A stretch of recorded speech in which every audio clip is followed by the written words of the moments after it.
is the process of bringing together the nations of the world into a world government. Now, they call it global governance, and they'll always refer to it as global governance and will adamantly deny that this is world government. But you cannot govern without government. It's impossible. Therefore, what we're seeing being instituted is an absolute totalitarian world government that they're planning for the world. Absolute. You take nothing away from here tonight, realize that we're looking at an absolute totalitarian government that they're trying to establish. We're not going to get into the heart of this. I did that 3 years ago when I was here, get that video, and I go into great detail explaining exactly the type of controls and the lack of controls and the lack of credibility and the lack of accountability to the people of the world that will make this a totalitarian government. So what Bill Clinton is saying, that the forces of global integration are a great tide inexorably wearing away the established order of things. Now, what is the established order of things here in the United States? Is our U.S. Constitution, for instance. Our civil rights. The fact that we are a government of the people, by the people, and for the people. That's the established order of things. And of course, they want to reverse this so that the people are merely tools of the state, where we revert to a statist type of government in which the state is all powerful. Going on, he says that people are susceptible to the misguided protectionism, to the poisoned appeals of extreme nationalism, and the ethnic, racial, and religious hatred. New global environmental challenges require us to find a new strategy of security. This word of security is a very big word in their vocabulary. They use it to justify all kinds of things. Nations have begun to put that strategy into place through a new network of institutions and arrangements. Jesse Ventura uncovers a plot to force martial law on law-abiding citizens.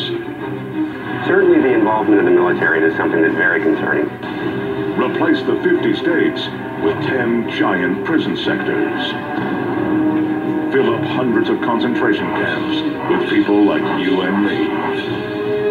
They call them residential centers. Residential centers with fences. Because they're designed to hold whole families. And pull the trigger with a disease pandemic. There's this massive preparation, literal megadeth. It's not a fantasy. The wheels are in motion. And politicians are passing laws to steal freedoms and protect the elite. They're called casket liners. And that's an interesting term, isn't it? It's a casket liner. When I first heard the term casket liner, I thought perhaps a lining for a casket. But this is too big to be on the inside of the casket. So certainly this could be used as a casket. This is an inexpensive casket. And you can see the size here. There's lots of room. I think my friends here, we could all probably get inside. It might be a little cozy, but we'd fit just fine. Which tells me that these liners can be used for more than just one. And one more time, what kind of liners are these? Casket liners. These are casket liners. That's what the man said. That's what the man told us. And we're told that there are about, well, there were about 500,000 out here. Later. He willingly gave me the permission to do this again, like this.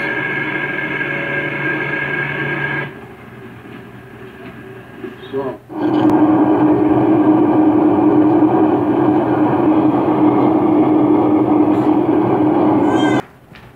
Look at that. Now, if that's not the same as this, I mean, is there a similarity here? Do you get me? We're in big trouble, people. We're in big trouble. We're in big trouble. This is scary. Look how many there are. It just keeps going. It keeps on going. Anyways, States that haul on these vehicles. This is bull crap. Notice the gradual development of extremism, mainly due to high emotions and dazzling propaganda. But history often repeats itself. FEMA plastic coffins, detention centres, armoured checkpoints and armoured military vehicles for civil purposes are well-documented facts, and witnesses who have worked for the United States military claim stores of guillotines located in Fort Lewis military facility. The latest revelation of Obamacare sanctions death by guillotine, code ICD 9E978. However, Obama was only following the mandate of the World Health Organization, one of the specialized agencies under the United Nations. Is the United States government getting ready for a fascist quasi-dictatorship involving forced religion? It would not be the first time that fascism and counterfeit Christianity have merged.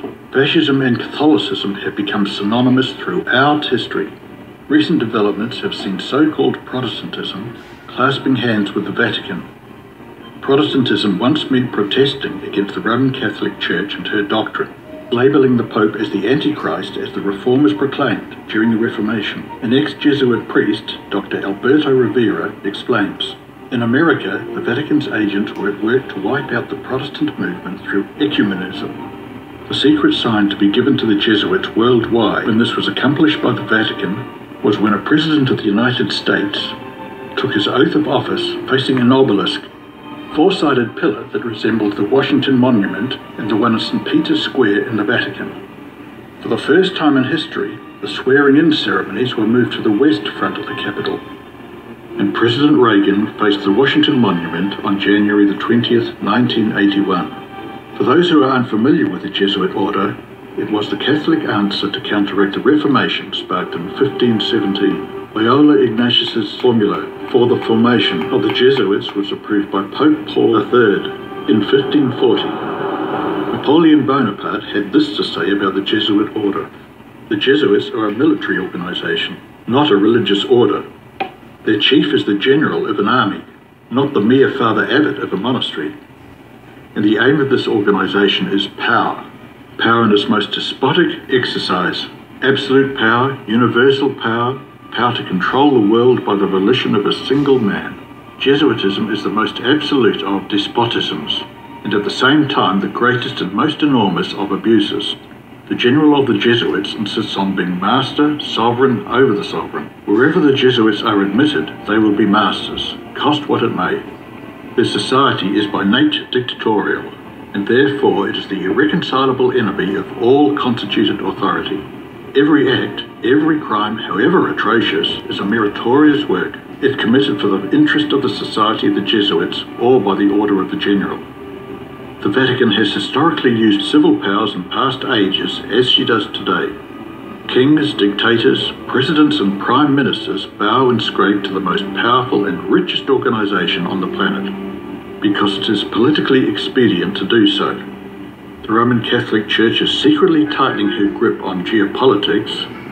And of institutions and arrangements, nations are now setting the international ground rules for the 21st century, isolating those who challenge them from the outside, unquote. And folks, do you feel isolated?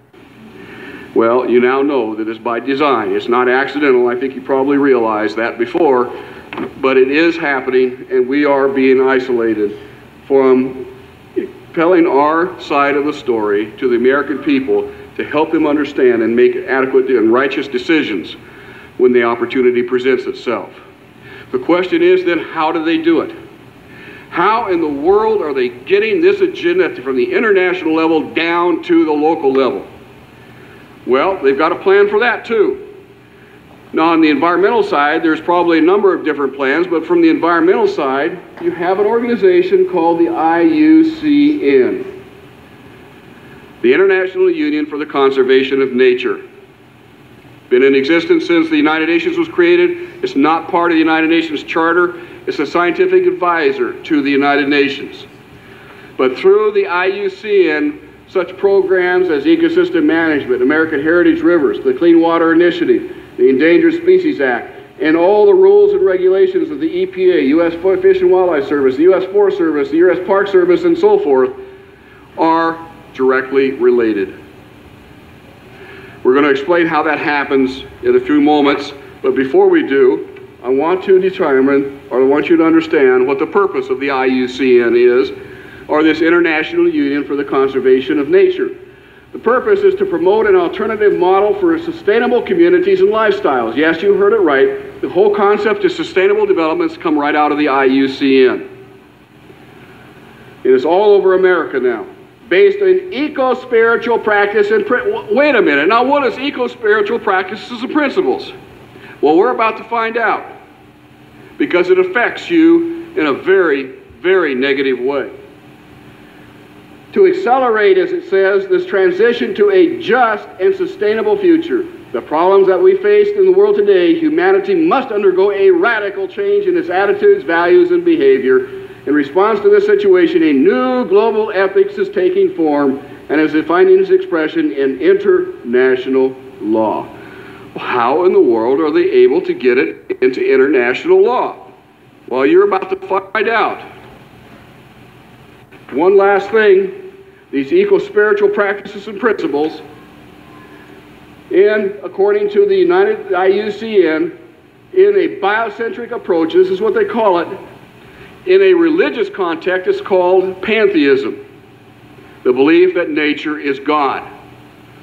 But in a biocentric approach, says the IUCN, the rights of nature are defended first and foremost on the grounds of the intrinsic value of animals, plants, rivers, mountains, and ecosystems, rather than simply on the basis of the utilitarian value or benefit to human beings. In other words, nature comes first. Nature's needs comes before man's needs. And we're going to see some very classic examples of that as we go through tonight's discussion. And one of the things that we told the Senate in August of 1994 was that this treaty had not been written, but was going to be dependent upon a base document written by the United Nations called the Global Biodiversity Assessment. The U.S. Senate called the United Nations and asked for the Global Biodiversity Assessment. It was supposed to be in draft form, only to be told by the United Nations they had no idea what the Senate was asking for. They had not authorized the writing of this document. They had bad information. Go back and ratify our treaty. However, one of our men, there was 4 of us, one of the people knew somebody in New York, that knew somebody in England, that knew somebody in Germany, that knew somebody else, and we finally got a copy. It was the chapter 10 of this document. It was 300 and some odd pages long. The final document in published form is 1,140 pages long. And we scanned this document, and we found it to be the most anti-human document that we could possibly imagine. And again, I go into far more detail. If you look up on the previous visit that I made with you, I go into detail with this document. I'm only going to touch on some high points here tonight. But it breaks it up, their view of reality, as it were, into 2 worldviews in the world today. The first worldview is of the Western worldview. That's the one that we live in today. And they say that the Western worldview is characteristic of large-scale societies heavily dependent upon resources brought from considerable distances. It is a worldview that is characterized by the denial of the sacred attributes of nature. Whoa, now wait a minute. Denial of the sacred attributes of nature? This is out of a United Nations document. It goes on to say, which became firmly established about 2,000 years ago with the Judeo-Christian Islamic religious traditions, to its direct aim at all monotheistic belief systems, especially that of Christianity. This is a United Nations document. It goes on page after page deriding Christianity as the primary source for all the evils done to the environment today. It does describe its own view of reality as this worldview. They call it the traditional worldview. And it says that the worldview of traditional societies tends to be strikingly different from the modern worldview. They tend to look at and view themselves as members of a community that not only includes other humans, but also plants and animals, as well as rocks. So now rocks are a member of your community that you have to share with. It goes on to say, even worse, people are then members of a community of beings, like human beings, living and non-living. A rock is now elevated up to the status of a human being, and they are both equal in the eyes of this belief system.